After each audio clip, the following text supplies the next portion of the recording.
এই hello, excuse me, তুমি রিয়ার ছোট ভাই না? হ্যাঁ, কিন্তু আপনাকে তো আমি চিনতে পারলাম না।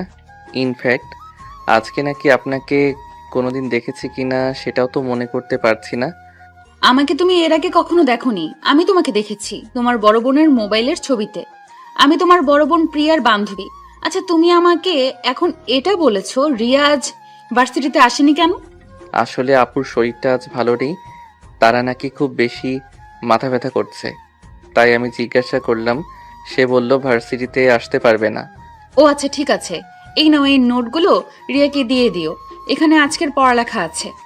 আচ্ছা আপু, ঠিক আছে, কোনো সমস্যা নেই। আমি আপুর কাছে এগুলো পৌঁছে দিব। বাই দ্য ওয়ে, আপু একটা কথা বলার ছিল, যদি কিছু মনে না করেন। হ্যাঁ, বলো না, তুমি কি বলবে? তুমি তো আমার বান্ধবীর ছোট ভাই, আমার ছোট ভাইয়ের মতোই। তাই কি বলবে বলো। না মানে আপু, আপনি দেখতে মাশাআল্লাহ অনেক সুন্দর। আপনাকে আমার খুব ভালো লেগেছে।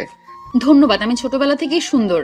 আমার আম্মু আমাকে বলতো ছোটবেলায় নাকি আমি আরো বেশি কিউট ছিলাম। আপনি কিন্তু এখন অনেক কিউট। আচ্ছা আপু, আপনার বাসা কোথায় জানতে পারি? সেটা তুমি আমাকে জিজ্ঞাসা না করে তোমার বোনের কাছে জিজ্ঞাসা করলেই তো পারো। তোমার বোন আমার ব্যাপারে সবকিছুই জানে। যাই হোক, এখন আমি আসি। আমার বাসায় যাওয়ার সময় হয়ে গেছে। ওদিকে ড্রাইভার আঙ্কেলও চলে এসেছে। এই বলে মেঘা সেখান থেকে চলে গেল।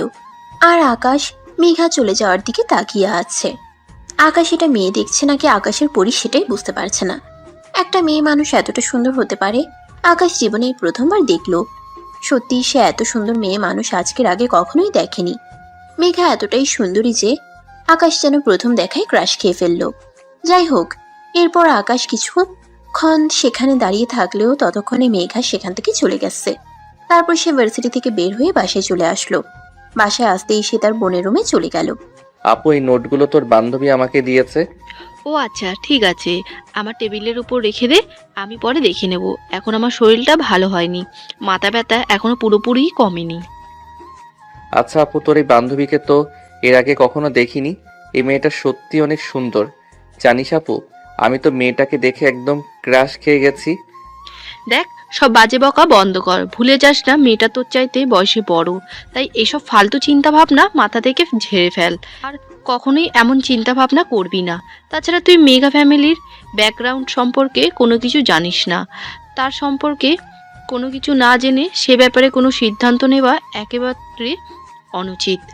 জানি না আপু, কারোর ব্যাপারে এভাবে কোনো কিছু সিদ্ধান্ত নেওয়া উচিত কিনা, কিন্তু আমি সত্যি বলছি, মেয়েটাকে আমার অনেক ভালো লেগে গেছে।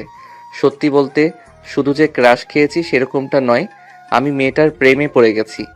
বললাম তো এসব ফালতু বকা বন্ধ করার, চুপচাপ এখান থেকে চলে যা। এসব ফালতু বকলে কিন্তু আমি আম্মুর কাছে তোর নামে বিচার দেব। আকাশ তখন আর কোনো কথা না বলে তার বোনের রুম থেকে নিজের রুমে চলে গেল। তারপর ফ্রেশ হয়ে খাবার খেয়ে বন্ধুদের সঙ্গে আড্ডা দিতে চলে গেল। এটা তার প্রতিদিনকার রুটিন। ভার্সিটি থেকে এসে বন্ধুদের সঙ্গে আড্ডা দিতে না গেলে তার যেন একদমই ভালোই লাগে না। বন্ধুদের সঙ্গে সারাটা বিকেল আড্ডা দিল। আর তারপর সন্ধ্যার পরে বাসে ফিরে আসলো। বাসায় এসে আর কি পড়াশোনা। বাসায় এসে যদি পড়তে না বসে তাহলে আম্মু আর বড় বোনের বকা শুনতে হবে। তাই এর চাইতে ভালো পড়তে বসা। পড়া শেষ করে রাতের খাবার খেয়ে ঘুমিয়ে পড়লো। এরপর চলে গেল আরো বেশ কয়েকদিন। সেদিন আকাশ আর রিয়া দুজনে একসঙ্গেই ভার্সিটিতে যাচ্ছিল। ভার্সিটিতে প্রবেশ করা মাত্রই হঠাৎ করে মেঘার সঙ্গে দেখা হয়ে গেল। এই যে, hello miss, how are you? তুমি কি আমাকে কিছু বলছো নাকি? হ্যাঁ, এখানে তো তুমি ছাড়া অন্য কেউ নেই, তাই তো আমি তোমাকেই বলছি। কেমন আছো তুমি? তুমি আমার ছোট, তাই আমি তোমাকে তুমি করে বলছি। কিন্তু আমি তো তোমার সাথে বয়সে বড়। তুমি কেন আমাকে তুমি করে কথা বলছো? আপনি ডাক্তার, কেমন জানি পরপর লাগে, তাই আমি সচরাচর কাউকে খুব বেশি একটা আপনি আপনি করে কথা বলি না। আমার যাদেরকে ভালো লাগে আমি তাদের সঙ্গে তুমি তুমি করেই কথা বলে যাই। যাই হোক, আমি কিন্তু এখন আমার উত্তরটা পেলাম না। এই তো আলহামদুলিল্লাহ ভালো আছি। তোমার কি অবস্থা? তুমি কেমন আছো? ভালো নেই। ভালো থাকার চেষ্টা করি, কিন্তু ভালো থাকতে পারি না। কেন, তোমার আবার কি এমন হলো যে তুমি ভালো থাকার চেষ্টা করেও ভালো থাকতে পারো না? কোনো সমস্যা হয়েছে নাকি? হ্যাঁ, একজনকে ভালোবেসে ফেলেছি, আর তাকে আমি আমার মনের কথা বলতে পারছি না। এটাই সবচাইতে বড় সমস্যা। দেখ আকাশ, এখন কিন্তু একদম বেশি বাড়াবাড়ি হয়ে যাচ্ছে। মেয়েটা তোকে আমি বলেছি তুই ওই পাগলের সঙ্গে কথা বলিস না, তাহলে এই পাগল তোর সঙ্গে সঙ্গে তোর মাথা খারাপ হয়ে যাবে। এখন চল, ক্লাসে যাওয়ার টাইম হয়ে গেছে। আরে ভাই, তুই এরকম কেন করছিস? তোর ছোট ভাই কিছু বলতে চাইছে, ওর কথাটা বলতে দে শুনি, ও কি বলে, তারপর না হয় ক্লাসে যাওয়া যাবে। আরে আমি তোকে কি বললাম তুই শুনতে পাসনি নাকি? এই ছেলের মাথায় সমস্যা আছে, এই ছেলের সঙ্গে থাকলে তোর মাথা খারাপ হয়ে যাবে। আর আমি চাই না আমার বন্ধু পাগল হয়ে রাস্তায় ঘুরে বেড়ায়, তাই তোকে বলছি তুই আমার সঙ্গে চল। আপু, তুই কিন্তু আমার সঙ্গে চিট করছিস। তুই এটা করতে পারিস না। হাজারো তুই আমার বোন, তোর উচিত আমাকে সাহায্য করা, তা না করে তুই আমার আরো অপকার করছিস। তুই যদি ভালো কিছু করতে তাহলে আমি অবশ্যই তোকে সাহায্য করতাম, কিন্তু এখানে আমি তোকে কোনোভাবেই সাহায্য করতে পারছি না। মেঘা চল তো এখান থেকে। আকাশ মেঘাকে দেখা মাত্রই বলে রিয়া মেঘাকে নিয়ে সেখান থেকে চলে গেল। আর এদিকে আকাশ দাঁড়িয়ে দাঁড়িয়ে মেঘার চলে যাওয়া দেখছিল। সত্যি মেয়েটা বড্ড মায়াবী, একদম প্রেমে পড়ে যাওয়ার মতো চেহারা। কিন্তু আমার বোন কেন সবকিছু জেনেও না জানার ভান করলো? কেন মনের কথাটা বলতে দিল না? আজ বাসায় গিয়ে বোনের সঙ্গে কথা বলবে বলে ঠিক করে যে আকাশ। আর এই ভাবতে ভাবতে এসে ক্লাসরুমে চলে গেল। ভার্সিটি ছুটি হওয়ার পর যখন বাসায় আসলো তখন ড্রয়িং রুমে দাঁড়িয়ে আকাশ রিয়াকে উদ্দেশ্য করে বলতে লাগলো, আচ্ছা আপু, কি সমস্যা তোরা? আমাকে বল তো শুনি। তুই কেন মেঘার সাথে আমাকে কথা বলতে দিলি না? মেঘাকে টেনে হিঁচড়ে এখান থেকে নিয়ে চলে গেলি। কারণ ওই যে তোকে বললাম না, তুই মেঘাকে ভালোবাসিস, ওইটাতে আমার সমস্যা নেই, কিন্তু তুই মেঘার ফ্যামিলির ব্যাকগ্রাউন্ড সম্পর্কে কোনো কিছু জানিস না, ওখানেই আমার সমস্যা। আরে ভাই, আমি মেঘার সঙ্গে সম্পর্ক করতে চাই, ওর ফ্যামিলির সঙ্গে না। ওর ফ্যামিলি যাই হোক তাতে আমার কিছুই যায় আসে না। আমার শুধু মেঘাকে চাই। সত্যি রে ভাই, আমি মেয়েটাকে ভালোবেসে ফেলেছি। এই জন্যই তো বলছি এমন কিছু করিস না যেটা তোর জীবনে অভিশাপ হয়ে দাঁড়ায়। কারণ মেঘার ফ্যামিলির মানুষজন একদম ভালো না। মেঘার ফ্যামিলি ছেড়ে এখানে থাকে একটু শান্তিতে থাকার জন্য। ওর ফ্যামিলির মানুষজন খুব বাজে, ওর বাবার ভাই দুজনই গ্যাংস্টার। সে যাই হোক, তাতে আমার কিছুই যায় আসে না। আর এটা তো তুই খুব ভালো করেই জানিস আমি কাউকে পরোয়া করি না। আমি যখন মেঘাকে ভালোবেসেছি তখন আমি মেঘাকে আমার মনের কথা বলবো, আর আমার ভালোবাসা আমি জয় করে নেব। আমার মনে হয় তোর ডানা গজিয়েছে, ডানাগুলো ছেঁটে ফেলা উচিত। শোন, তুই আমার একমাত্র ভাই, আমি জেনে শুনে তোকে কোনো বিপদের মুখে ঠেলে দিতে পারি না। কিন্তু আকাশের রিয়া কোনো কথা না শুনে সেখান থেকে নিজের রুমে চলে গেল। আর সে মনে মনে সিদ্ধান্ত নিল আগামীকাল সকালে ইউনিভার্সিটিতে গিয়ে সেই মেঘাকে প্রপোজ করবে। যেমন চিন্তা তেমনই কাজ, কারণ আকাশ কখনোই থেমে যাওয়ার মতো পাত্র নয়। সে যখন কিছু একটা ঠিক করে তখন সে সেটা করেই থাকে। তাই সে পরের দিন একটু সকাল সকালই ভার্সিটিতে চলে আসলো। মেঘা সবে মাত্র ভার্সিটির গেট দিয়ে ভিতরে প্রবেশ করছিল। আর তখনই সে মেঘার সামনে একটা ফুলের তোড়া নিয়ে হাঁটু গেড়ে বসে বলে, মেঘা জীবনে কোনোদিন প্রেম করেনি, তাই জানি না কিভাবে প্রপোজ করতে হয়। তবে তোমায় ভালোবেসে ফেলেছি। I love you Megha. Do you love me?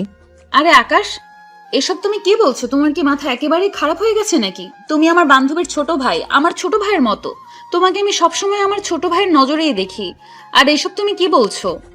যা বলছি একদম সত্য কথাই বলছি, এবং ঠান্ডা মাথায় চিন্তা ভাবনা করেই বলছি। আমি সত্যি বলছি, তোমায় সেদিন যখন প্রথম দেখেছি তখনই তোমাকে আমি ভালোবেসে ফেলেছি। তোমাকে ছাড়া আমি একটা মুহূর্ত কল্পনাও করতে পারছি না। তোমাকে ছাড়া আমার বেঁচে থাকা পসিবল নয়। তাই আজ আমি তোমাকে আমার মনের কথা বলতে গেলাম। প্লিজ ম্যাডাম, তুমি আমাকে অ্যাকসেপ্ট করো। তোমার ভালোবাসা ছাড়া আমি বাঁচতে পারবো না। মেঘা ফ্যামিলির জায়গায়, আর ভালোবাসা ভালোবাসার জায়গায়। আমি তোমাকে ভালোবাসি। তোমাকে ছাড়া আমি বাঁচতে পারবো না। তোমার ফ্যামিলি যেমনই হোক না কেন তাতে আমার কিছু যায় আসে না। আমি তোমাকে ভালোবাসি। তোমার ফ্যামিলি কি সেটা জানার আমার কোনো প্রয়োজন নেই। আরে তোমার কি মাথা খারাপ নাকি? তোমাকে কি বললাম আমি? তুমি শুনতে পাওনি? আমি আমার ফ্যামিলির বিরুদ্ধে গিয়ে কখনোই কোনো সিদ্ধান্ত নেব না, বুঝতে পেরেছো? ঠিক আছে, যদি তাই হয় তাহলে আমি তোমার ফ্যামিলির সঙ্গে এই ব্যাপারে কথা বলতে রাজি আছি। তবে তুমি আমায় অ্যাকসেপ্ট করো। আগে তোমার সঙ্গে আমার ভালোবাসার সম্পর্কটা হোক, তারপর যেভাবেই পারি তোমার ফ্যামিলিকে আমি রাজি করাবই। এটা শোনা মাত্রই মেঘা কোনো কথা না বলে সেখান থেকে চলে যেতে চাইছে না, তখনই আকাশ আবার পেছন থেকে মেঘার হাতটা ধরে ফেলে আর বলতে থাকে, কি হলো মেঘা? আমি তো বললাম তোমার ফ্যামিলিকে যেভাবে হোক আমি রাজি করাবো, কিন্তু তুমি আমার কথার কোনো উত্তর না দিয়ে এখান থেকে চলে যাচ্ছ কেন? আমাকে কয়েকটা দিন সময় দাও, আমি আগে চিন্তা ভাবনা করে দেখি তোমার প্রপোজাল সত্যি একসেপ্ট করা যায় কিনা। দেখো, তোমাকে আমি চিনলেও তোমার সম্পর্কে সেরকম কোনো কিছুই আমি খুব ভালো করে জানি না, তাই তোমার ব্যাপারে আগে আমার খোঁজ খবর নেওয়া উচিত। আমার ফ্যামিলি তোমায় মেনে নেবে কিনা সেটা চিন্তা করা উচিত। আচ্ছা ঠিক আছে, তোমার যত ইচ্ছে তত চিন্তা করো, কিন্তু একটা কথা তোমায় বলে দিচ্ছি, আমার উত্তর কিন্তু অবশ্যই হ্যাঁ হওয়া চাই, কারণ আমি তোমায় ভালোবাসি। আর যদি তুমি আমাকে না বলে দাও তাহলে কিন্তু আমি তোমার সামনেই সুইসাইড করব। আচ্ছা ঠিক আছে, সেটা সময় হলেই দেখা যাবে। এখন আগে আমাকে সবটা ঠান্ডা মাথায় ঠান্ডা করে দেখতে দাও। এরপর আকাশকে আর কোনো কথা বলার সুযোগ না দিয়েই মেঘা সেখান থেকে নিজের ক্লাসরুমে চলে গেল। সেদিন ভার্সিটি থেকে আসার পথে হঠাৎ করেই আকাশের বাইক অ্যাক্সিডেন্ট করানো। আকাশ পায়ে প্রচণ্ড ব্যথা পায়, একটা পা ভেঙে যায়, তাই তাকে বেশ কয়েকদিন হসপিটালে থাকতে হয়। সেদিন রিয়া আকাশের সঙ্গে দেখা করতে গেল, তখন কেবিনে কেউ ছিল না, তাই আকাশ রিয়াকে বলল, আপু, আমি যে ব্যথা পেয়েছি এই সম্পর্কে কি মেঘা কিছু জানে না? মেঘা তো একদিন আমার সঙ্গে দেখা করতে আসলো না। ভার্সিটির সবাই যেখানে জানে সেখানে মেঘার না জানার কথা নয়। তো মেঘা কেন আসলো না সেটা তো আমি বলতে পারবো না। কি বলি সেটা তো আমি বিশ্বাসই করতে পারছি না। মেঘার সবকিছু জানে, তারপর আমার সঙ্গে একটাবার দেখা করতে আসলো না। তাছাড়া মেঘা তো সেই দিনের পর থেকে ভার্সিটিতে আসছে না। আমি তার সঙ্গে যোগাযোগ করার অনেক চেষ্টা করছি, কিন্তু কোনোভাবেই যোগাযোগ করতে পারিনি। তার ফোন নাম্বার বন্ধ, তার বাড়ির ঠিকানা জানি না। কি বলিস? হঠাৎ করে মেঘা কোথায় উধাও হয়ে গেল? আচ্ছা, তুই একটা কাজ কর, একটা নার্সের কাছ থেকে জিজ্ঞাসা করে আয় আমাকে হসপিটাল থেকে ছুটি দিবে কবে। তোর কি মাথা খারাপ হয়ে গেছে নাকি? হসপিটাল থেকে ছুটি কবে দেবে এটা তোর জন্য ইম্পর্টেন্ট? না তোর পা পুরোপুরি ভেঙে গেছে, হসপিটাল থেকে যাওয়ার পর আরও 1-1.5 মাস থেকে বিশ্রাম নিতে হবে, তারপর একটু হাঁটাচলা করতে পারবি। আরে আপু, তোকে যেটা জিজ্ঞাসা করেছি তুই সেটাই কর। তুই একটা নার্সের কাছ থেকে জিজ্ঞাসা করে আয় আমাকে ছুটি কবে দিবে। রিয়া তখন আর কোনো কথা না বলে নার্সের কাছে জিজ্ঞাসা করতে গেল। না আর তো বল 2 দিন পর ছুটি দেবে। তখন রিয়া এসে আবারও সেটা আকাশকে জানালো। এটা শুনে আকাশ বলল, আপু, তুই আমার জন্য একটা উপকার করতে পারবি? একটা কাজ করতেই ভার্সিটিতে গিয়ে প্রিন্সিপাল স্যারের কাছ থেকে মেঘার ব্যাপারে একটু খোঁজ খবর নিয়ে আয়। তুই তো মেঘার বন্ধু, তাই প্রিন্সিপাল স্যার তো কি কোনো সন্দেহ করবে না। আচ্ছা ঠিক আছে। অতঃপর আকাশের কাছ থেকে বিদায় নিয়ে বাসে চলে আসে রিয়া। এর পরের দিন যখন ভার্সিটিতে গেল সে তখন কোনো রকমে প্রিন্সিপাল স্যারের কাছে মেঘার ব্যাপারে জিজ্ঞাসা করলো। আসসালামু আলাইকুম স্যার, আপনার কাছে একটু দরকার ছিল তাই এসেছিলাম। ওয়ালাইকুম আসসালাম। আরে রিয়া, হঠাৎ তুমি কেন? বলো না, কি বলবে? স্যার, আমি আসলে মেঘার ব্যাপারে আপনার কাছে কিছু জিজ্ঞাসা করতে এসেছিলাম। মেঘা তো কয়েকদিন ধরে ভার্সিটিতে আসছে না, তার ফোন নাম্বারও বন্ধ বলছে। ও আসলে ওর বড় ভাই এসেছিল সেদিন, তাই ওকে নিয়ে গ্রামের বাড়িতে চলে গেছে, তাই হয়তো সে ভার্সিটিতে আসছে না। তাছাড়া ওর বড় ভাই তো বলেছিল কি সপ্তাহখানেকের মধ্যে ওকে আবার ঢাকায় ফিরিয়ে দেবে। ওর বড় ভাইয়ের কোনো নাম্বারও আমার কাছে নেই, তাই আমি ওদের সাথে যোগাযোগ করতে পারছি না। ঠিক আছে স্যার, কোনো সমস্যা নেই, কিন্তু আপনি যদি একটু মেঘার ফাইল চেক করে আমাকে বলতেন ওর বাড়ির ঠিকানাটা কোথায়, তাই আমি ওর সঙ্গে যোগাযোগ করার চেষ্টা করতাম। আসলে ওর কাছে আমার কিছু গুরুত্বপূর্ণ জিনিস ছিল, ওগুলো আমার খুব দরকার, তাই আর কি। আচ্ছা ঠিক আছে, কোনো সমস্যা নেই, তুমি একটু ওয়েট করো, আমি এক্ষুনি দেখে তোমাকে জানাচ্ছি। এই বলে প্রিন্সিপাল স্যার আলমারি থেকে বেশ কিছু ফাইল বের করলো আর তারপর সেগুলো ঘেঁটে দেখতে লাগলো। বেশ কিছুক্ষণ ঘাটাঘাটির পর প্রিন্সিপাল স্যার একটা ফাইল নিয়ে তারপর মেঘার ঠিকানাটা একটা কাগজে লিখলো আর সেটা রিয়ার হাতে তুলে দিয়ে বলল, এটাই হলো মেঘার গ্রামের বাড়ির ঠিকানা, কিন্তু সাবধান, একটা বিষয় তোমাকে বলে দিচ্ছি, ওখানে গিয়ে কিন্তু তুমি ওকে কোনো ঝামেলা করো না। আসলে মেঘার ফ্যামিলি ব্যাকগ্রাউন্ড সম্পর্কে তো একটু জানো, তাই খুব সাবধানে যেও। ঠিক আছে স্যার, আপনি কোনো চিন্তা করবেন না, আমি সর্বোচ্চ সতর্কতা অবলম্বন করব, কারণ মেঘ তার ফ্যামিলি সম্পর্কে আমি খুব ভালো করেই জানি, তাই কোনো সমস্যা হবে না। ঠিক আছে, তোমার জন্য শুভকামনা রইল, যেন তুমি খুব ভালোভাবে ওখানে থেকে ফিরে আসতে পারো, কারণ মেঘার ফ্যামিলির লোকজন খুবই গিরিঙ্গিবাজ মানুষ। এরকম মানুষ আমি আর জীবনে দেখিনি। আমি আগে এরকম জানলে মেঘাকে কোনোদিনও আমার ভার্সিটিতে ভর্তিই করাতাম না। আচ্ছা স্যার, ঠিক আছে, তাহলে এখন আসি। এই বলে রিয়া প্রিন্সিপাল স্যারের কেবিন থেকে বের হয়ে সোজা হসপিটালে চলে আসলো। আর তারপর কাগজটা আকাশের হাতে তুলে দিল আর বলল, এই যে প্রিন্সিপাল স্যারের কাছ থেকে নিয়ে এসেছি। তবে প্রিন্সিপাল স্যার নিজেও কিন্তু অনেকবার সাবধান করে দিয়েছে, যা করার কিন্তু খুব সাবধানে করতে হবে, কারণ মেঘার ফ্যামিলির মানুষজন একদম ভালো নয়। আচ্ছা ঠিক আছে, তুই কোনো চিন্তা করিস না। এখন তাহলে বাসায় চলে যা। আর খবরদার, এ ব্যাপারে কিন্তু কখনোই কাউকে কিছু বলবি না। এটা আমার সিক্রেট জিনিস। অতঃপর রিয়া বাসায় চলে আসলো। আর এদিকে আকাশ তার যে ডাক্তার ট্রিটমেন্ট করছে তার সঙ্গে কথা বলতে লাগলো। আমার সুস্থ হতে কতদিন লাগবে? এই তো খুব বেশি হলে আর 15 দিন। কারণ তুমি তো আমায় বলেছো আমি যেন তোমাকে সর্বোচ্চ ট্রিটমেন্ট দেই, তাই আমি আমার সর্বোচ্চটা দিয়ে চেষ্টা করছি তোমাকে যত তাড়াতাড়ি সম্ভব সুস্থ করে তোলা যায়। আপনার যত টাকা লাগবে আমি দেব, কিন্তু আপনি আমার ভালো ট্রিটমেন্টের ব্যবস্থা করুন, যাতে আমি খুব দ্রুত সুস্থ হয়ে উঠতে পারি। কারণ আপনাকে তো বললাম, আমার খুবই সিক্রেট একটা কাজ আছে যেটা খুব তাড়াতাড়ি করতে হবে। তাই আগে তো আমাকে সুস্থ হতে হবে, তা না হলে তো হবে না কিছুই। ঠিক আছে, চিন্তার কোনো কারণ নেই। আমি আমার সর্বোচ্চটা দিয়ে চেষ্টা করছি যত তাড়াতাড়ি সম্ভব তোমাকে সুস্থ করে তুলবো। তবে একটা কথা আমি বুঝতে পারছি না, মানুষ তো অসুস্থ হলে সুস্থ হওয়ার জন্য সময় নেয় যাতে সে পুরোপুরিভাবে সুস্থ হতে পারে, কিন্তু তুমি কেন এরকম তাড়াহুড়ো করছো? আমি সেটাই বুঝতে পারছি না। দেখুন, আপনি ডাক্তার আর আমি আপনার পেশেন্ট, তাই আমার ব্যাপারে এত কিছু জানার কোনো প্রয়োজন নেই। আপনাকে যেটুকু বলেছি সেইটুকুতেই তুষ্ট থাকেন। আপনার প্রয়োজন টাকা আর আমার প্রয়োজন তাড়াতাড়ি আমার পা ভালো হওয়া। আপনি আপনার টাকা পেয়ে যাচ্ছেন, তাই আমাকে একটু তাড়াতাড়ি সুস্থ করে দেন। আচ্ছা ঠিক আছে, আমি তো বললাম আমি আমার সর্বোচ্চ চেষ্টা চালিয়ে যাচ্ছি তোমাকে যতটা সম্ভব সুস্থ করে তোলার জন্য। এই বলে ডাক্তারকে কেবিন থেকে বের হয়ে চলে গেল। আর এরপর বেশ কিছুদিন সময় কেটে গেল, কিন্তু আকাশ হসপিটালের বেডে বসে বসে শুধুই চিন্তা করছে। হঠাৎ করে মেঘার কি হলো? মেঘা তো প্রিন্সিপাল স্যারের কাছ থেকে 1 সপ্তাহের ছুটি নিয়ে গ্রামের বাড়িতে গেছে। আর এদিকে প্রায় 20 দিনের মতো সময় অতিবাহিত হয়ে গেছে। কেন মেঘা এখনো ঢাকায় ফিরে আসছে না? আকাশের সময় যেন কাটতে চাইছে না। সে আর কিছুই চিন্তা করতে পারছে না। তবে কি মেঘার সঙ্গে উল্টোপাল্টা কিছু হতে চলেছে নাকি? এভাবে দেখতে দেখতে আরো 4-5 দিন সময় কেটে গেল। আকাশ এখন মোটামুটি সুস্থ। সে মোটামুটি হাঁটাচলা করতে পারে। আর হসপিটাল থেকে আসতেই বাড়িতে চলে যাবে। তার ফ্যামিলির মানুষজন হসপিটালে এসেছে তাকে বাসায় নিয়ে যাওয়ার জন্য। কিন্তু আকাশ সবাইকে অবাক করে দিয়ে বলল, তোমরা সবাই বাসায় চলে যাও, আমি আজ বাসায় যাব না। আমার একটা দরকারি কাজ আছে, আমি এখন ওখানেই যাব। আরে এসব তুই কি বলছিস? তোর কি মাথা খারাপ হয়ে গেছে নাকি? তুই এখনো অসুস্থ। আমরা তোকে বাসায় নিয়ে যাওয়ার জন্য এসেছি, আর এখন কিনা তুই বলছিস যে তুই আজ বাসায় যাবি না, কোনো কাজে যাবি?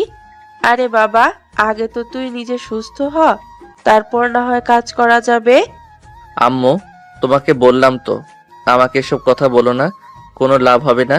আমি যেটা সিদ্ধান্ত নিয়েছি আমি সেটাই করব। আগে আমি আমার সিক্রেট কাজটা করব, আর তারপর বাসায় যাব। এখানে আমাকে আর কোনো কথা বলে লাভ হবে না। কিন্তু কি তোর এমন সিক্রেট কাজ, সেটা তো একবার বল। আমরা তোর বাবা মা, তোর জন্য আমাদের অনেক বেশি টেনশন হয়, তাই তোকে জিজ্ঞাসা করছি কি কাজ সেটা আগে বল। এখন আমি কাউকেই কিছু বলতে চাই না। আগে আমি আমার কাজটা সম্পন্ন করতে চাই, তারপর সবাইকে সবকিছু বলতে চাই। কিন্তু তোমরা যদি এখন আমাকে এখান থেকে শেয়ার চাই যেতে না দাও, তাহলে কিন্তু আমি বাসা থেকে পালিয়ে ওই কাজটা করতে চলে যাব। তখন কিন্তু কেউ আমার কোনো খোঁজ পাবে না। ঠিক আছে বাবা, লুকিয়ে কোথাও যাওয়ার কোনো প্রয়োজন নেই। আমি তোকে অনুমতি দিয়েছি, তোর যেখানে যাওয়ার ইচ্ছা সেখানেই যা, তবে কখন ফিরে আসবে সেটা অন্তত বলে যা। আমার কাজ শেষ হলেই আমি ফিরে আসব, এত চিন্তা করার কিছুই নেই। তোমরা এখন বাসায় চলে যাও। আর হ্যাঁ, একটা কথা তোমাদের বলে দিয়েছি, ভুল করাও কিন্তু তোমরা কেউ আমার নাম্বারে ফোন করবে না। আমি যতক্ষণ ফোন না করব ততক্ষণ। এই বলে আকাশ হসপিটাল থেকে বের হয়ে রওনা দিল মেঘার বাড়ির উদ্দেশ্যে। সে যখন হসপিটাল থেকে বের হয় তখন সকাল 7টা বাজে, আর এখন বিকেল 3টা বাজে। ততক্ষণ এসে মেঘার বাড়ির ঠিকানা অনুযায়ী পৌঁছে গেছে। সামনেই দেখতে পেল বিশাল এক অট্টালিকা। সে মনে মনে ভাবলো এটাই হয়তো মেঘাদের বাড়ি। তাই পাশ দিয়ে হেঁটে যাওয়া ছোট্ট একটা মেয়েকে জিজ্ঞাসা করলো, এই মেয়ে, তোমার নাম কি? তুমি কি এখানেই থাকো নাকি? আমার নাম নদী। পরিচয়ের সামনেই আমার বাড়ি। কিন্তু আপনি কে? আপনাকে তো চিনলাম না। তাছাড়া আপনাদেরকে তো আগে কখনো এখানে দেখিনি। তুমি আমাকে আগে দেখোনি মানে আমার বাড়ি এখানে নয়। আচ্ছা, তোমাকে একটা কথা জিজ্ঞাসা করার ছিল, তুমি কি আমাকে ছোট একটা সাহায্য করতে পারবে? করতে পারবো কিনা জানি না, তবে চেষ্টা করব। বলুন, আমি আপনাকে কি সাহায্য করতে পারি? দেখো, আমি শহর থেকে এসেছি, তুমি আমাকে শুধু ছোট্ট একটা ইনফরমেশন দিবে, কিন্তু এই কথা কাউকে বলতে পারবে না। ঠিক আছে, বলবো না, তবে তার জন্য আমাকে চকলেট খাওয়ার জন্য টাকা দিতে হবে। আপনি আমাকে 50 টাকা দিবেন, তাহলে আমি আপনাকে বলে দেব। আচ্ছা ঠিক আছে, এই নাও, এখানে 100 টাকা আছে, এটা দিয়ে তুমি তোমার মন মতো চকলেট কিনে নিও। তবে তুমি শুধু আমাকে ছোট্ট করে একটা কথা বলো, এটা কি মেঘাদের বাড়ি? মানে যে ঢাকা ইউনিভার্সিটিতে পড়াশোনা করে। মানে আপনি মেঘাপুর কথা বলছেন? হ্যাঁ, তুমি একদম ঠিক বলেছো। এটা কি ওদের বাড়ি নাকি, সেটাই আমি তোমার কাছে জানতে চেয়েছি। হ্যাঁ, এটা তো মেঘা আপুদেরই বাড়ি, কিন্তু সেটা জেনে আপনার কি লাভ? লাভ মিস্ত্রি হিসাব করে তোমার তো কোনো লাভ নেই, তোমার কাছে শুধু আমি ঠিকানাটা জানতে চেয়েছিলাম, আর তার জন্য তো আমি তোমাকে টাকা দিয়েছি। তাহলে এখন তুমি তোমার মুখটা বন্ধ করে এখান থেকে চুপচাপ চলে যাও। ঠিক আছে, আমি যখন আমার কাজের জন্য পারিশ্রমিক পেয়ে গেছি, তাহলে আর কথা বলে লাভ কি? আমি যাই তাহলে। এই বলে নদী সেখান থেকে চলে গেল, আর আকাশ সেখানে দাঁড়িয়ে অপেক্ষা করতে লাগলো। এদিকে মেঘা তখন ব্যালকনিতে বসে বই পড়ছিল। তখনই হঠাৎ তার চোখ পড়লো বাড়ির সামনে একটা ছেলে পায়চারি করছে। মেঘা ছেলেটাকে সেটা দেখার জন্য উঠে দাঁড়ালো, আর তখনই সে আকাশকে দেখতে পেল। তার মাথায় যেন আকাশ ভেঙে পড়লো। সে ভাবতেই পারছে না আকাশ তার বাড়ির ঠিকানা কোথায় পেল। তখনই হঠাৎ তাদের দুজনে চোখাচোখি হয়ে গেল, আর তখনই আকাশ বলতে লাগলো, মেঘা, তুমি হঠাৎ করে এখানে চলে এসেছো কেন? তুমি তো জানতে আমার অ্যাক্সিডেন্ট হয়েছিল। একটাবার তুমি আমার সঙ্গে হসপিটালে দেখা করতে গেলে না, আর চলে এসেছো সব ভালো কথা, অন্তত একটা ফোন তো করতে পারতে। আস্তে কথা বল, বাড়ির মানুষ শুনতে পাবে, আর বাড়ির মানুষ শুনতে পেলে বিশাল একটা ঝামেলা হয়ে যাবে। তুমি ওখানেই দাঁড়াও, আমি আসছি তোমার সঙ্গে কথা বলতে। এই বলে মেঘা চুপি চুপি বাড়ি থেকে বের হয়ে বাড়ির সামনে চলে আসলো। আর তখনই আকাশ মেঘাকে বলতে লাগলো, কি সমস্যা তোমার? কি হয়েছিল তোমার? তুমি কাউকে কোনো কিছু না বলেই চুপচাপ এখানে চলে এসেছিলে কেন? তুমি তো আমার বোনকে অন্তত বলে আসতে পারতে যে তুমি বাড়িতে আসছো, বা একটা ফোন অন্তত করতে পারতে। সেটার কোনো অপশন আমার হাতে ছিল না, কারণ বাড়িতে আমাকে কখনোই মোবাইল ব্যবহার করতে দেওয়া হয় না। আর শহরে থাকলে আমি যে ফোনটা ব্যবহার করি, ওটা বাড়িতে আসলে আমার ভাইয়ের কাছে থাকে। তাই এখন বলো, তুমি আমার বাড়ির ঠিকানা কোথায় পেয়েছো? বাড়ির ঠিকানা আমি প্রিন্সিপাল স্যারের কাছ থেকে জোগাড় করেছি। মেঘা, তুমি এভাবে আমাকে না বলে চলে আসবে, তোমার কি একটু কষ্ট লাগেনি নাকি? কষ্ট লাগলেও কিছু করার নেই, কারণ আমি পরিস্থিতির শিকার। আরেকটা কথা তোমাকে বলার আছে, সেটা হলো আমার ফ্যামিলির মানুষ আমাকে এখানে নিয়ে এসেছে আমার বিয়ের সম্বন্ধ করার জন্য। আমার বিয়ে ঠিক হয়ে গেছে, তাই প্লিজ আমি তোমাকে রিকোয়েস্ট করে বলছি, তুমি আমাকে ভুলে যাও আর এখান থেকে চলে যাও। তোমাকে ভুলে যাওয়ার জন্য আমি ভালোবাসিনি, আর তোমাকে ছেড়ে চলে যাওয়ার জন্য আমি এখানে আসিনি। আমি এখানে এসেছি তোমাকে নিয়ে যাওয়ার জন্য। আমি তোমায় ভালোবাসি, তোমাকে ছাড়া আমি বেঁচে থাকতে পারবো না, সেটা তো আমি তোমাকে বলেই দিয়েছি। তাহলে এখন তুমি আমাকে এসব কথা কেন বলছো? শুধুমাত্র এই কারণেই তোমাকে এসব কথা বলছি যে আমি আমার ফ্যামিলির বিরুদ্ধে গিয়ে কখনোই কিছু করতে পারবো না, সেটা তো তোমাকে বলেই দিয়েছি। তাছাড়া এখন যখন আমার ফ্যামিলির মানুষ আমার বিয়ের সম্বন্ধ ঠিক করেছে, এখন আর কোনোভাবে এখান থেকে বেরিয়ে যাওয়া আমার পক্ষে সম্ভব নয়, কারণ আমি আমার বাবা আর ভাইদের প্রচন্ড ভয় পাই। তোমার বাবা ভাইকে তুমি ভয় পেতে পারো, কিন্তু আমি তো ভয় পাই না। আমি তোমার বাবা ভাইয়ের সম্মুখীন হব, আর তাদের সঙ্গে কথা বলবো। তারপর তাদেরকে রাজি করিয়েই আমি তোমাকে আমার বাড়িতে নিয়ে যাব। এটা কোনোদিনই সম্ভব নয়, তাই আমি তোমাকে শেষবারের মতো বলছি, তুমি এখান থেকে চলে যাও। আমার ভাই কিংবা আমার বাড়ির মানুষ যদি তোমাকে দেখতে পায়, তাহলে তোমাকে একদম খুন করে ফেলবে। তোমাকে না পেয়ে বেঁচে থাকার চাইতে মরে যাওয়া অনেক ভালো। ভালোবাসা বিহীন মানুষ কখনোই বেঁচে থাকতে পারে না। আকাশ, তোমার সঙ্গে আমার ভালোবাসার সম্পর্কটা না হয়ে উঠলেও তুমি আমার বান্ধবীর ছোট ভাই, তাই আমি তোমাকে রিকোয়েস্ট করে বলছি, প্লিজ তুমি এখান থেকে চলে যাও। এমন কিছু করো না যেটা তোমার আর আমার দুজনের জন্যই ক্ষতিকারক হয়। এই বলে মেঘা আসে এখান থেকে দৌড়ে বাড়ির ভিতরে ঢুকে গেল, কারণ তখনই তার বাবার গাড়ি বাড়িতে প্রবেশ করছিল। কিন্তু আকাশ তখনও সেখানে ঠাই দাঁড়িয়ে আছে। মেঘার বাবা গাড়ি থেকে নেমে আকাশকে দেখে নিজের কাছে ডেকে নিলেন। এই ছেলে, কে তুমি? আর আমার বাড়ির সামনে কি করছো তুমি? তুমি তো আমাদের এলাকার না। আঙ্কেল, আমি সত্য বলবো না মিথ্যে বলবো? আমার সামনে দাঁড়িয়ে আজ পর্যন্ত কেউ মিথ্যে কথা বলার সাহস পায় না, আর তাই আমি আশা করব তুমিও মিথ্যে কথা বলবে না। তাহলে শুনেন শ্বশুর আব্বু, আমি আপনার মেয়েকে ভালোবাসি, আপনার মেয়েও আমাকে ভালোবাসে, কিন্তু আপনার ভয়ে এসে আমাকে তার ভালোবাসার কথা বলতে পারে না, তাই আপনার ঠিক করা ছেলের সঙ্গে বিয়ে করতেছে, রাজি হয়েছে। কিন্তু এটা শুনে আমি তো আর চুপ করে বসে থাকতে পারি না, তাই ঢাকা থেকে এখানে চলে এসেছি আপনার মেয়েকে বউ করে আমাদের বাড়িতে নিয়ে যাওয়ার জন্য। তোমার সাহস দেখে আমি অবাক না হয়ে পারছি না। যেখানে আমার ভয়ে বাঘে মশে এক কোয়ারে পানি খায়, আর এখানে তুমি কিনা আমার সামনে দাঁড়িয়ে আমার মেয়েকে নিয়ে কথা বলছো। এত বড় দুঃসাহস তোমার! শ্বশুর মশাই, ভালোবাসার মানুষটা যদি নিজের চোখের সামনে অন্য কারো হয়ে যায় তাহলে একটু তো দুঃসাহসী হতে হয়। তাই আমি আপনাকে সরাসরি বললাম মেঘাকে আমি ভালোবাসি, আর আপনি যদি মেয়েদেরকে অন্য কারোর হাতে তুলে দেন তাহলে আমি আপনার বাড়ির সামনে সুইসাইড করব, আর সেটার জন্য দায়ী থাকবেন আপনি। আমার সামনে দাঁড়িয়ে এভাবে কথা বলার মতো দুঃসাহস ছেলে আমি জীবনে দুটো দেখেছি কিনা সন্দেহ। তোমার সাহসের তারিফ করতে হয়, তাই আমি তোমাকে বলছি তুমি চুপচাপ এখান থেকে চলে যাও। যা বলেছো আমার কাছে বলেছো, এই কথাটা যেন আর কেউ শুনতে না পায়। কেউ কোনো কিছু শুনতেও পারবে না, আর কেউ কোনো কিছু জানতেও পারবে না। আপনি চুপচাপ মেঘাকে আমার হাতে তুলে দেন, মেঘাকে নিয়ে আমি এখান থেকে চলে যাব, আর কেউ কোনো কিছু জানতে পারবে না। তার মানে সহজ কথায় কাজ হবে না, বুঝতে পেরেছি। তোমার জন্য একটি উত্তম মধ্যমের ব্যবস্থা করতে হবে। এই তোরা কে কোথায় আছিস? এই ছেলেটাকে একটু উত্তম মধ্যম দে তো। কথাটা বলতে দেরি হলো, কিন্তু আশপাশ থেকে কিছু ছেলেপেলে দৌড়ে আসতে দেরি হলো না। ছেলেগুলো দৌড়ে এসে আকাশকে ইচ্ছে মতো পেটাতে শুরু করলো, কিন্তু আকাশও কম যায় না। সে ছোটবেলা থেকেই বক্সিং এর ট্রেনিং নিয়েছে, তাই সে ছেলেগুলোকে মেরে একদম চিটপটাং করে দিল। অপরদিকে মেঘা ততক্ষণ ধরে ব্যালকনিতে দাঁড়িয়ে এই দৃশ্য দেখছিল। আকাশ ছেলেগুলোকে মেরে একদম খারাপ অবস্থা করে দিয়েছে। এটা দেখে মেঘার বাবা বলতে লাগলো, এই ছেলেটা তুমি কি করবে? তোমাকে দেখে তো মশার মতো মনে হয়, কিন্তু তোমার শরীরে এত হাতির মতো শক্তি আসলো কোথা থেকে? তুমি আমার ছেলেগুলোকে মেরে কি হাল করে দিয়েছো? আমাকে দেখতে মশার মতো মনে হলেও আমার শরীরে ভালোবাসার শক্তি আছে। আমি আমার ভালোবাসাকে জয় করতে এসেছি, তাই আমাকে দুর্বল ভাববেন না। মেঘার বাবা তখন কোনো কথা না বলে চুপচাপ বাড়ির ভেতরে চলে আসলো, আর ড্রয়িং রুমে এসে চিৎকার করতে লাগলো। এই মেঘা, মেঘা কোথায় তুই? তাড়াতাড়ি এখানে, আমি তোর সঙ্গে কথা বলতে চাই। হ্যাঁ বাবা, বলো কি বলবে। বাইরে যে ছেলেটা এসেছে, ওই ছেলেটা নাকি তোকে ভালোবাসে। তুই এই ছেলেটাকে চিনিস?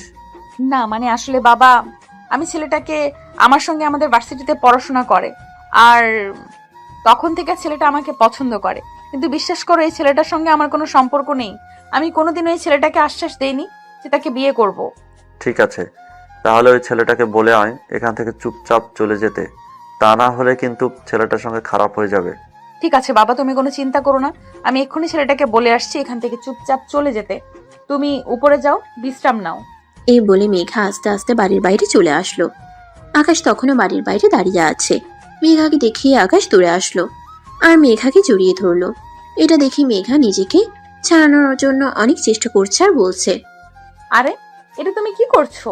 তোমার কি মাথা খারাপ হয়ে গেছে নাকি? একটু আগে বাবা কি বলে গেল তুমি শুনতে পাওনি নাকি? বাবা প্রচন্ড ক্ষেপে আছে। তুমি এক্ষুনি এখান থেকে চলে যাও। আমি চাই না তোমার সঙ্গে খারাপ কিছু হোক। আমি তোমায় ভালোবাসি, তোমাকে নিয়ে এখান থেকে যাব। তোমাকে ছাড়া আমি এখান থেকে এক পাও নড়ব না। দেখো, জীবনটা পুতুল খেলার নয়। তোমার বাবা মা অনেক কষ্ট করে আদর যত্ন করে লালন পালন করে তোমায় মানুষ করেছে। তাছাড়া তুমি ভুলে যেও না, তুমি তোমার বাবা মায়ের অনেক কষ্টের ফসল। আমি তোমার বোনের কাছে তোমার ব্যাপারে সবকিছু শুনেছি, তাই আমি চাই না তোমার বাবা মা তাদের একমাত্র ছেলে সন্তানকে হারিয়ে ফেলুক। তারা আমায় তখনই হারিয়ে ফেলবে যখন আমার ভালোবাসার মানুষটা সারা জীবনের জন্য আমার জীবন থেকে হারিয়ে যাবে।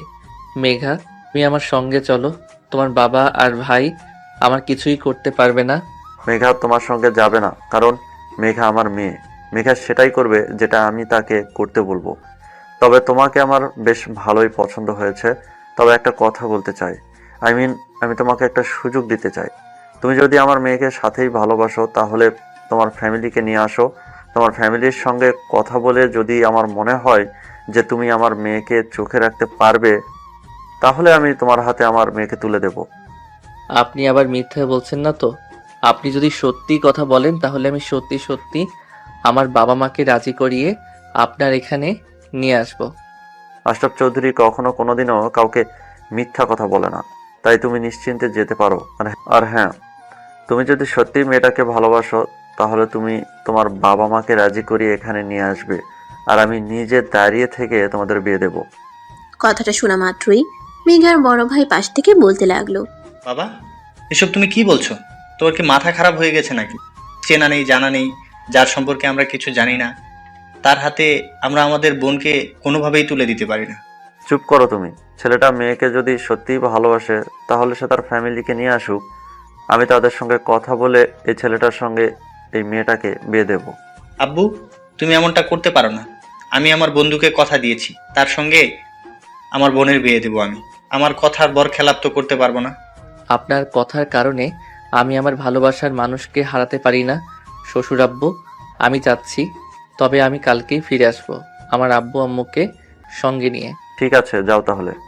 এই বলে আকাশ সেখান থেকে চলে আসলো আর সোজা নিজের বাসায় চলে আসলো।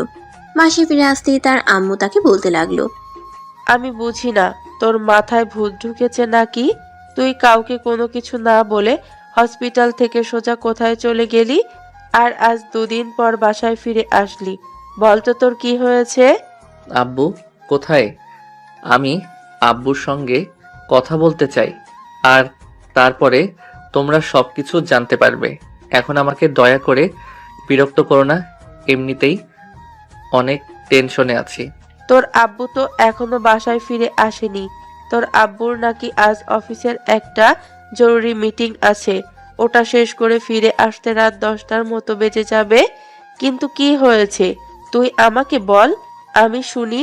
আমি যদি তোকে কোনো সাহায্য করতে পারি তাহলে অবশ্যই করব। তুমি আমাকে কোনো সাহায্য করতে পারবে না। আমাকে আব্বুর সঙ্গে কথা বলতে হবে। আব্বু যদি রাজি হয় তাহলে তুমিও রাজি হবে। এই বলে আকাশ সোজা নিজের রুমে চলে গেল আর অপেক্ষা করতে লাগলো কখন তার আব্বু বাড়িতে আসবে।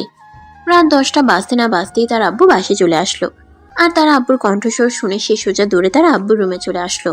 তাকে এরকম হন্তদন্ত হয়ে ছুটে আসতে দেখে তার আব্বু বলল, আরে আকাশ, কি হয়েছে তোর? তুই এভাবে হন্তদন্ত হয়ে ছুটে এসেছিস কেন? আর তোকে এরকম চিন্তিত দেখাচ্ছে কেন? আব্বু, আমি যে তোমার একমাত্র ছেলে, তাই তোমার কাছে একটা রিকোয়েস্ট করতে চাই। তুমি কি আমার রিকোয়েস্ট রাখবে? অবশ্যই, কেন নয়। তুই আমার একমাত্র ছেলে, তোকে আমি আমার জীবনের চাইতে অনেক বেশি ভালোবাসি। তুই আমার কাছে কোনো কিছু চাইলে আমি অবশ্যই সেটা তোকে এনে দিব। বল তুই কি চাস আমার কাছে? আব্বু, আমি একটা মেয়েকে ভালোবাসি, আর মেয়েটা আপুর ক্লাসমেট। আরে কি বলছিস তুই এসব? তোর কি মাথা খারাপ হয়ে গিয়েছে নাকি? তুই তোর চাইতে বয়সে বড় একটা মেয়েকে কি করে ভালোবাসতে পারিস? দেখো আব্বু, ভালোবাসা কখনো জাতকাল পাত্র বেঁধে হয় না। আমি মেয়েটাকে ভালোবাসি, এটাই সবচাইতে বড় কথা। তাছাড়া আমি হসপিটাল থেকে সোজা ওই মেয়েটার বাড়িতে গিয়েছিলাম, আর তার বাবা বলেছে আমি যদি মেয়েটাকে সত্যি ভালোবাসি তাহলে আমার ফ্যামিলির মানুষকে রাজি করিয়ে ওদের বাড়িতে নিয়ে যেতে।